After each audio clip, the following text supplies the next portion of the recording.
Buenos días. En primer lugar, dar la bienvenida a todos los presentes, agradecer a Rafael por la invitación a Tegrús y en especial también a Julián Uriarte, que aunque no está, pues como si estuviera, ¿no? De alguna manera, ¿no?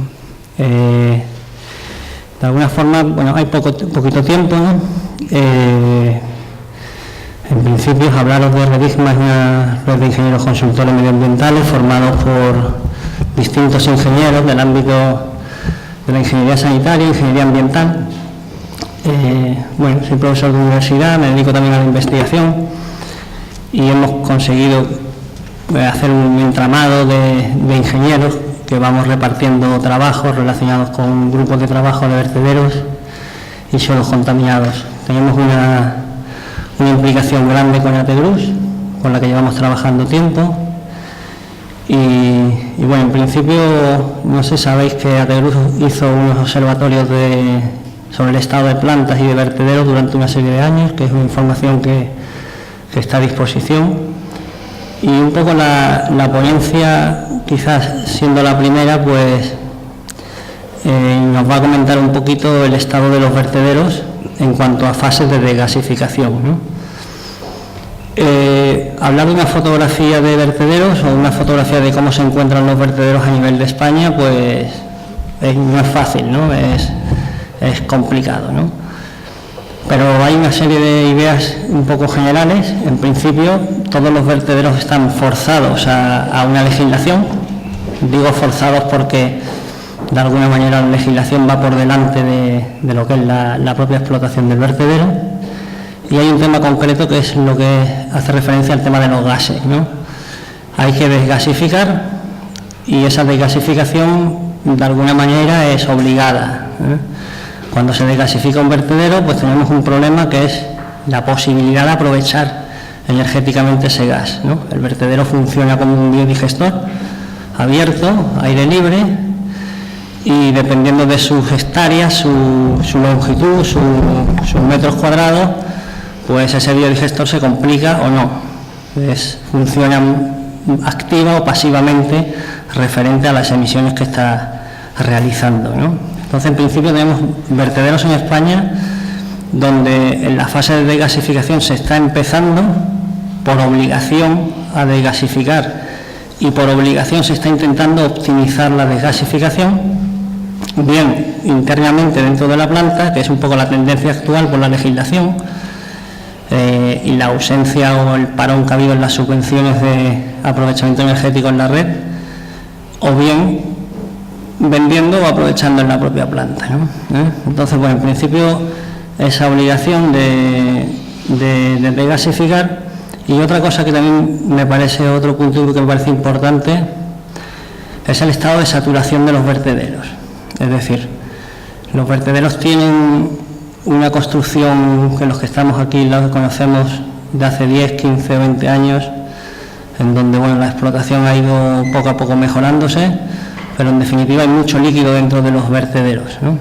Ese líquido, fruto de la lixiviación, pues tiene unas repercusiones importantes en la desgasificación, hasta tal punto de que hay vertederos que debido a esa saturación pues están inactivos en términos de gases, o sea, no producen gas, ¿vale?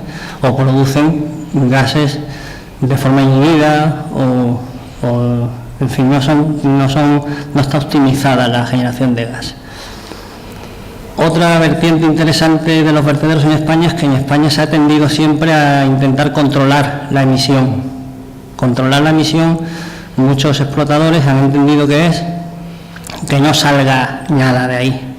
Esto es una equivocación bajo mi punto de vista, sino que el vertedero lo que tiene que hacer es todo lo contrario.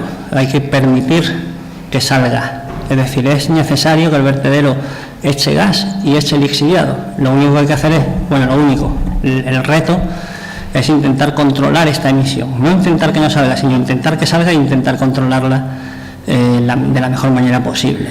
Entonces, en España se tiende a hacer que los vertederos no emitan, que los vertederos estén aparentemente saludables, porque no tienes ningún problema de lixiviado y no tienes ningún problema de gas, porque claro, no tienes canales de desgasificación ni tienes canales de lixiviación. Entonces, aparentemente el vertedero está controlado, pero eso es falso. El vertedero está inactivo, inhibido, está parado, está en un proceso de parado y años posteriores ya irá activándose, ¿no? Entonces esta es otra fotografía también del estado de los vertederos, es decir, vertederos obligados a desgasificar, sin estar muy en condiciones de desgasificar por su saturación, en términos de líquidos, principalmente de lixiviados, lógicamente, y por otro lado vertederos controlados, entre comillas, por creencia de que no sale, y al no salir emisión pues parece controlado. Esa es otra equivocación, ¿no? Y por otro lado, otro factor importante de fotografía o de una primera imagen de los vertederos en España es la ausencia de planimetría, la ausencia de ingeniería dentro del vertedero. Con esto quiero decir que en los planos de un vertedero, en muchos sitios, pues se hace referencia al plano original de construcción del vertedero, ¿no? Luego se van haciendo modificaciones conforme pasan los años, 10 años, 5 años, y las modificaciones casi que la orientación de generación de nuevas celdas o nuevos drenes de gases o una nueva conformación de área de vertido o un sellado, eso no se representa en plano, con lo cual los que llegamos a ver la explotación cuando el vertedero tiene 15 años, pues no tenemos referencias técnicas de ingeniería sobre las cuales basarnos, y nosotros mismos tampoco las hacemos, con lo cual el vertedero lo conoce el que está allí, no hay documentación para que alguien pueda asesorar fuera. Eso es otro problema también importante, ¿no? Entonces creo que tiene que haber un cierto compromiso de activar la documentación digital, la documentación de planimetría, la documentación de emisiones en las partes del residuo, del vertedero, ¿no? Por otro lado, una parte interesante que me ha parecido de esta ponencia, ¿no?, de la preparación de la ponencia, es diferenciar entre fases activas y fases pasivas, ¿no? Que lo vamos a ir viendo. Es quizás la parte, bueno, sí, quizás la idea que quiero transmitiros, ¿no? Aquí vemos una fotografía aquí abajo donde hay una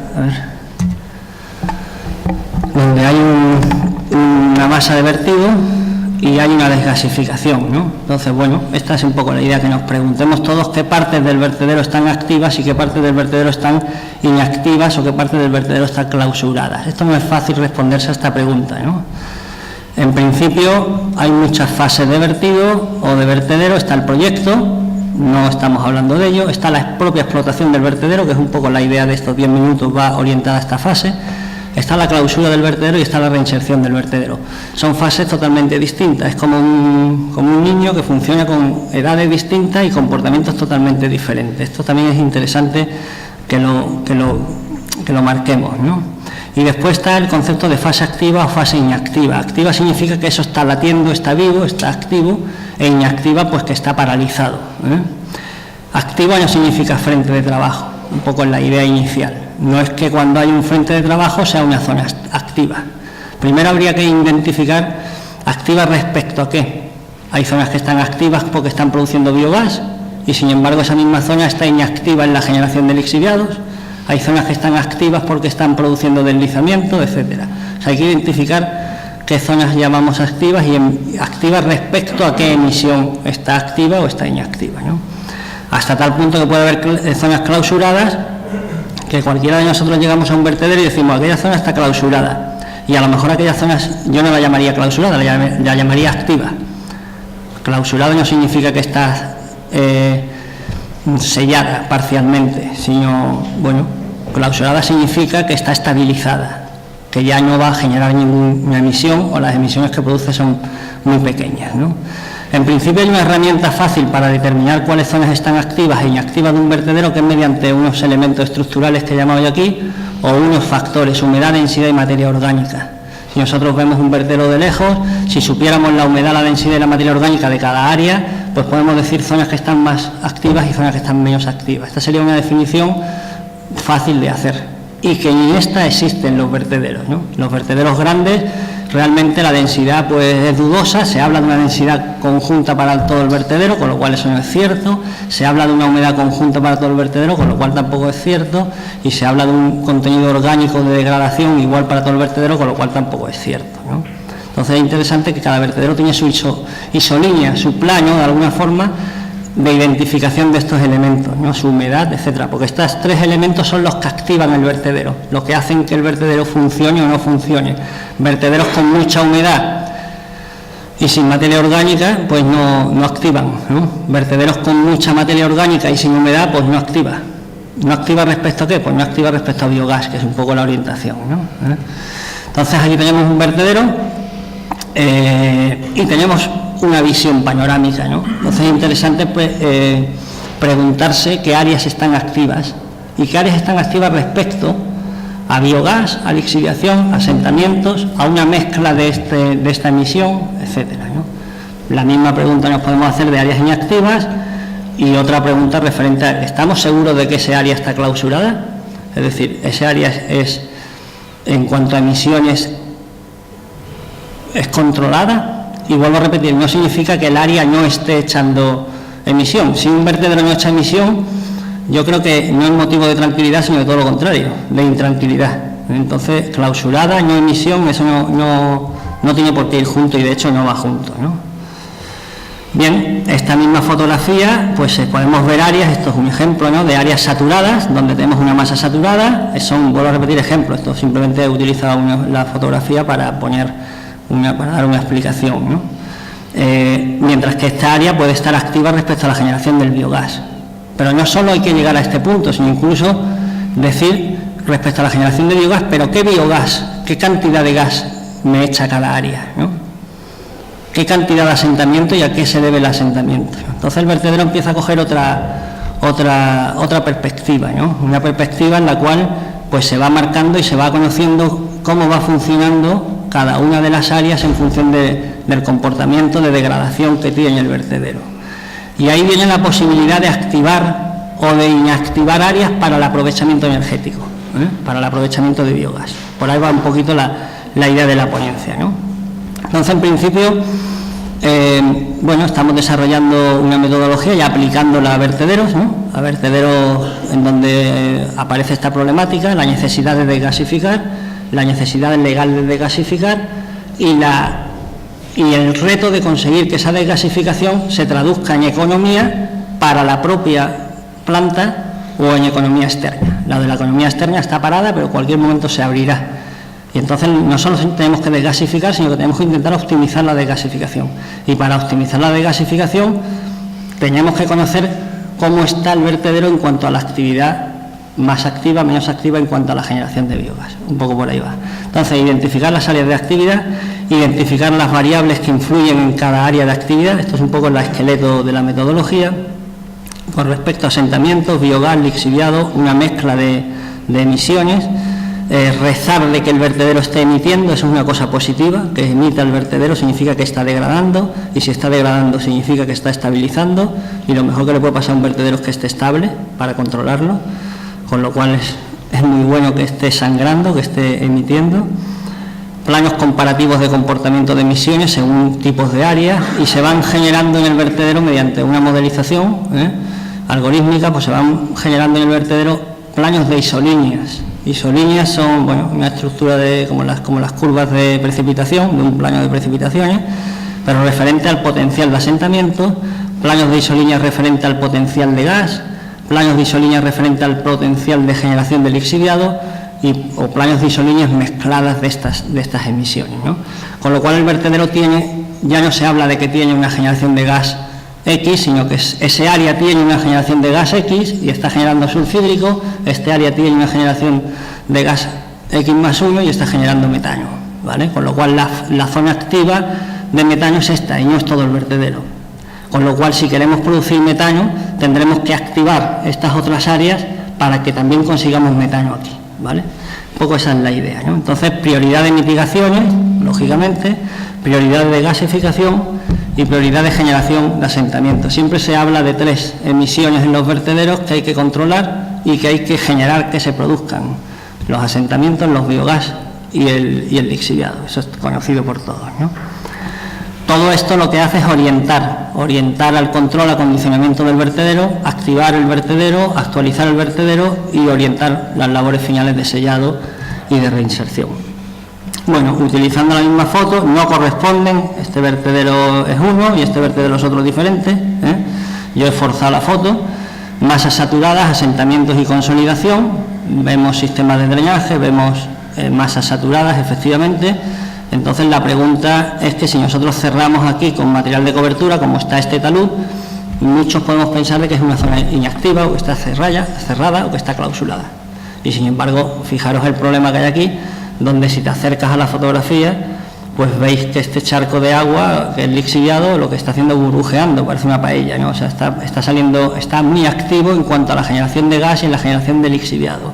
Ahora, este gas y este lixiviado, propiedades, que habrá que medirlas, con lo cual se puede identificar que esta zona, este talud, si estuviera aquí, está activo respecto a generación de sulfídrico y está activo respecto a generación de un lixiviado de tipo C o de tipo B, porque los lixiviados sabéis que tienen componentes de calidad distintos, unos tienen muchos metanos, o sea, unos tienen muchos metales, otros están en fase ácida, etcétera. No, todos los lixiviados tampoco son iguales. Bien, otra imagen de vertederos saturados, que es una de las... Vuelvo a repetir que no tiene que ver este vertedero con esta fotografía, además coincide que son distintas.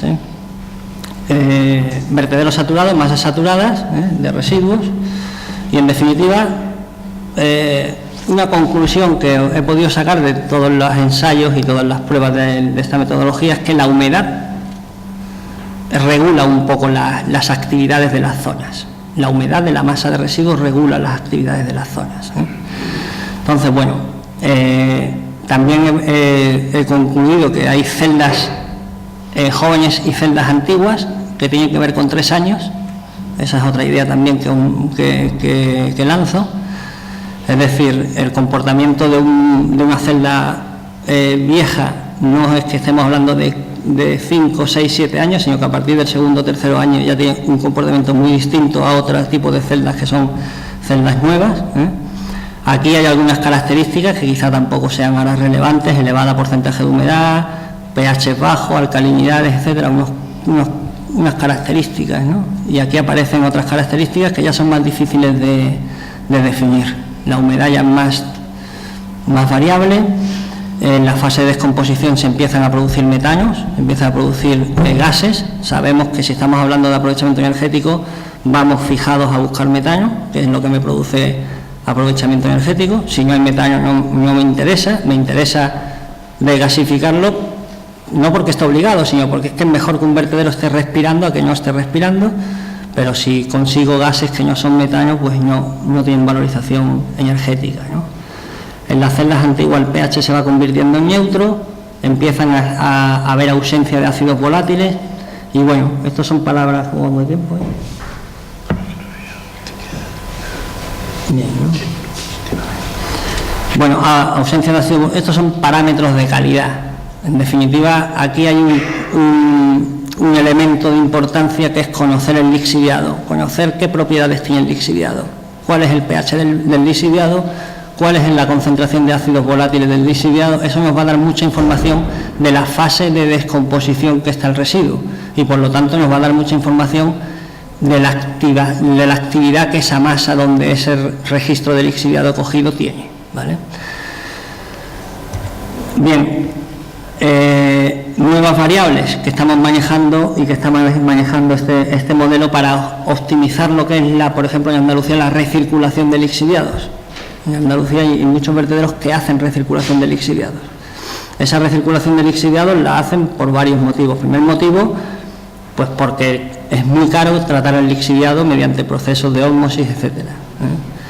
Y segundo, porque la climatología que tenemos, pues nos favorece a la evapotranspiración de esa lixiviación, ¿no? Y tercero, porque teóricamente, y así está escrito y así está investigado y así está demostrado desde el año 80 y pico, 86, 87, la recirculación del lixiviado genera una desgasificación mayor, o sea, optimiza lo que es la desgasificación del vertedero. O sea que recircular lixiviado no solo es una cosa beneficiosa en el sentido de que eliminas lixiviado, sino que es una cosa beneficiosa en el sentido de que la reacción que produces en tu biodigestor va orientada a la generación de metano, no solo a la desgasificación, sino además a la generación de metano.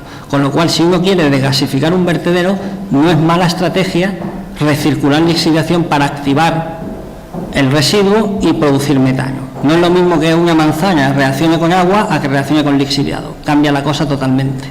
Si de las dos maneras se va a descomponer, pero si la hacemos reaccionar con lixiviado, esa materia orgánica reacciona en fase anaerobia, en fase metanogénica, en fase de producción de metano. Con lo cual es muy interesante hacer que la basura se estabilice mediante la recirculación por humedad, en este caso por recirculación de lixiviado. Hay muchas maneras de recircular lixiviado. No hay que ir al simple ejemplo de un aspersor que va echando lixiviado. Hay redes de recirculación internas en las celdas selladas que hacen que el lixiviado entre en el vertedero sin que sea un concepto de recirculación tan torpe como el de echar encima, ¿no? Sino que no es el echar encima, es generar un circuito interno de lixiviación para que la humedad de la celda, ¿de qué celda? De la celda que yo elija, de la celda que está inactiva en la producción de metano. Yo no quiero echar lixiviado en una zona en donde la celda está activa en generación de lixiviado o en generación de metano. ¿Para qué quiero echar yo lixiviado en una zona que ya me está produciendo metano?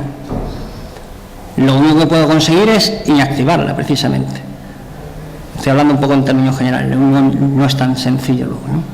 Pero bueno, medimos temperatura, medimos pH, medimos alcalinidad, medimos concentración de ácidos volátiles, medimos nutrientes y presencia de metales pesados. ¿Dónde lo medimos? Pues en todo el vertedero. ¿Cómo lo medimos? Con lixímetros y a través del lixiviado. Y empezamos a sacar valores de estas variables. Y el manejo de los valores de estas variables, el manejo dirigido hacia la activación o la desactivación de emisión, pues nos va a dibujar isolíneas de actuación sobre el vertedero, ¿vale? En base a esas variables, pues vamos generando actuaciones sobre el vertedero para optimizar. En este caso, yo estoy hablando de generar metano, pero hay muchas formas de activar. Activar, por ejemplo, el asentamiento, activar, por ejemplo, la producción de lixiviado, y parece esto un absurdo. ¿Para qué quiero yo activar la producción de lixiviado? Para degradar al residuo. Si yo lo que me interesa como gestor y como explotador es que cuanto antes tenga estabilizado el vertedero, mejor. Luego, para estabilizar el vertedero, lo que tengo que hacer es darle comida para que reaccione y controlar esas reacciones y volver a darle hasta que llega un momento que el vertedero va convirtiéndose en suelo. No hay otra manera, ¿no? Bien, ejemplos. Celda inactiva para la desgasificación, temperaturas inferiores a 30. Celdas inactivas para la desgasificación, temperaturas superiores a 45. Cuando una masa de residuo tiene temperaturas entre 30 y 45, es una temperatura óptima para desgasificar, ¿vale? Luego, esto es una reducción de reducción, pero bueno, sirve como ejemplo al nivel en el que estamos, ¿no? Si tenemos una zona del vertedero que tiene temperaturas muy bajas, pues esa zona del vertedero no me está produciendo gas, no me está produciendo metano, ¿vale? Tendremos que elevar la temperatura para mantenerla en ese régimen. ¿Cómo elevamos la temperatura de una masa de vertido? Pues emitiendo humedad, generándole humedad. Es una de las maneras de elevar temperatura. Los italianos, COSU y demás, de Calgary, ellos, por ejemplo, tienen unas redes de emisión de oxígeno dentro del vertedero, con lo cual oxigenan la masa y elevan la temperatura de determinadas celdas, ¿no? Son tecnologías ya un poquito más de economías más orientadas a que los 20 años que les queda al vertedero vayan dirigidos hacia un sitio, que es convertirlo en suelo sin que el vertedero esté parado, sino que esté siempre activo, ¿no? Con respecto al pH, medimos pH, lixímetro, medición de humedad dentro de la masa de basura, eso cualquiera puede acceder a ello, Medimos, cogemos una muestra de esa humedad capilar que hay en la masa de residuos y medimos el pH que tiene.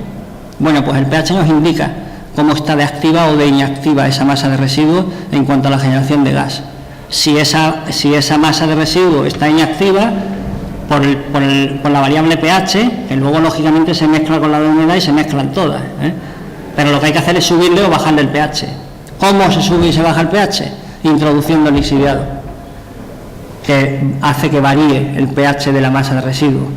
¿Y qué tipo de lixiviado? Pues ahí es lo que yo decía antes, no vale cualquier tipo de lixiviado. Hay lixiviados que aumentan el pH y lixiviados que pueden generar una disminución de pH. ¿De qué depende de que el aumente o de que la baje? De las propiedades que tenga ese lixiviado. Ese lixiviado normalmente va almacenado y bueno, pero por épocas del año va cambiando las propiedades que tiene. Ácidos volátiles, pues otro variable de medición de actividad y de inactividad. Ácidos volátiles inferiores a 1000 miligramos litro, pues nos están dando zonas activas del vertedero, zonas activas respecto a la generación de metano. Alcalinidades exactamente igual, yo creo que tenéis la ponencia y estos valores ahí están. Celda activa para la desgasificación, pues la alcalinidad tiene que estar por ahí. Si está por debajo no estamos generando zonas muy propicias para la generación de biogás. Por supuesto que va a producir gas, pero probablemente en fases donde no produzca metano, con lo cual no estamos optimizando la desgasificación. Estamos desgasificando, pero no estamos obteniendo energía. Lo que vamos a hacer es quemar. Con lo cual, si activamos esas zonas donde la alcalinidad esté elevada o esté baja, pues estamos optimizando la desgasificación. Disponibilidad de nutrientes, bueno, la basura, carbono, hidrógeno, esto ya es un ensayo que no tiene que ver más con sacar un testigo del vertedero por áreas o por zonas y ver cómo es la composición, cómo está degradada la composición. La basura, cuando entra en el frente de vertido, tiene una fórmula química, una fórmula estequiométrica, carbono, hidrógeno, nitrógeno, sodio, etcétera, y conforme va aumentando su vida o va produciendo degradación en su vida, esta fórmula cambia totalmente. Entonces, en función de cómo sea su disponibilidad de nutrientes, este residuo tiene una aceptación hacia actividades de un tipo o de otro. Ahí, por ejemplo, aparece la actividad respecto a la desgasificación cuando el carbono, hidrógeno, el sodio y el potasio están en ese orden. Eso es muy sencillo de calcular mediante laboratorios, ¿no? Y hay laboratorios especializados en medición de alcalinidad, etcétera, que son laboratorios ya que se dedican al control de vertederos, al control y vigilancia. Además tenemos aquí una ponencia que va orientada hacia allá, varias, ¿no? Y son cosas asequibles, ¿no? Y económicamente muy asumibles, ¿no? En cuanto al nitrógeno pasa exactamente lo mismo. Celdas donde el nitrógeno está por encima de 3000, pues se inhibe el proceso, es que no se produce metano. Aunque tú quieras sacar gas, no se produce metano. Se producirán gas, baja la producción de gas y por supuesto desaparece el metano. Con lo cual, tu central de desgasificación está teniendo variaciones en función de cómo tú humectes la masa de residuos, es decir, en función de cómo tú vayas gestionando la masa de residuos. Puede ser que haya zonas del vertedero donde en la época de invierno no interese cubrirlas, sino interese dejarlas abiertas a las aguas lluvia para que penetre la humedad, por ejemplo, ¿no? Entonces, un poco esta es la orientación de generación de isolíneas, generación de una programación sobre el vertedero y ir orientando las zonas del vertido, ¿no? Bueno, y aquí un poquito como resumen y ya acabando, pues variables de medición dentro de todas las masas de vertido. Sabemos que el vertedero hoy día se explota conforme se va pudiendo, conforme te va dejando él explotarlo, con lo cual se van generando zonas abiertas, zonas inactivas, zonas activas, zonas que ya veremos cuando vamos, etcétera, zonas saturadas, zonas no saturadas, etcétera. Y bueno, y después el ir poco a poco recirculando bien. En este caso la ponencia está orientada a la recirculación de lixiviados porque es una dinámica en el sur bastante clara, ¿no? Pero no tiene por qué ir ahí, ¿no? Entonces tenemos lixiviados de tipos distintos, aquí viene un ejemplo, y la recirculación, primera recirculación, no recircular, segunda recirculación, etcétera, con idea de activar estas zonas en cuanto a la producción de gas, bueno, y un poco la situación de la desgasificación, pues aquí tenemos un valor que he recogido del Observatorio de Ategrús del 2009, de vertederos no peligrosos, y en el 2009 estamos en estos valores aproximadamente. Recuperación energética 39%, libre a la atmósfera 25%, quema controlada 43%. Esto ahora ha aumentado un poco, evidentemente, ahora a lo mejor estamos recuperando energéticamente pues un 50%, etcétera.